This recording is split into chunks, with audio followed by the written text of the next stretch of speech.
Of all the blood-sucking insect pests which plague mankind, the mosquito is among the most pernicious.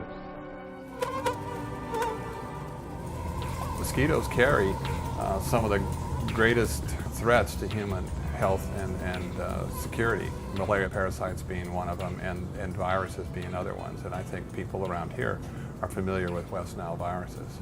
But it's estimated somewhere between 1 and 3 million people die with malaria infections. The context of our work is that there are multiple disciplines in science that are being used to control the transmission of these diseases. We look at chemistry and they provide insecticides. We look at immunology and it provides vaccines. In our case, we had the question of whether or not genetics would have anything to offer.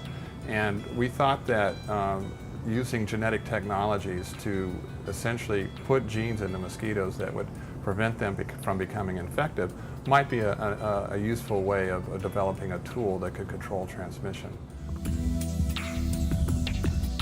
Our work and my colleagues' work started de novo, from nothing.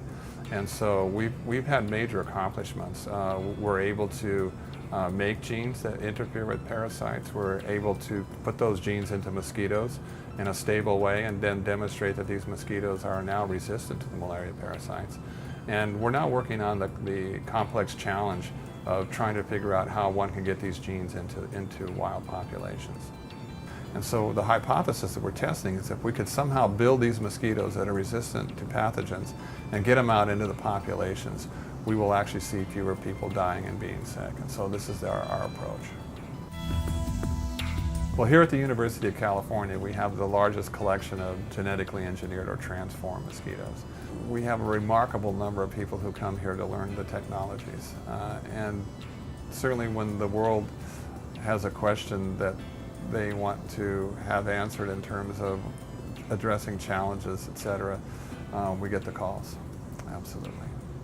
So this November we're having a symposium where we're bringing in people from all over the country and indeed from the world to come and talk about the latest in technologies to combat malaria.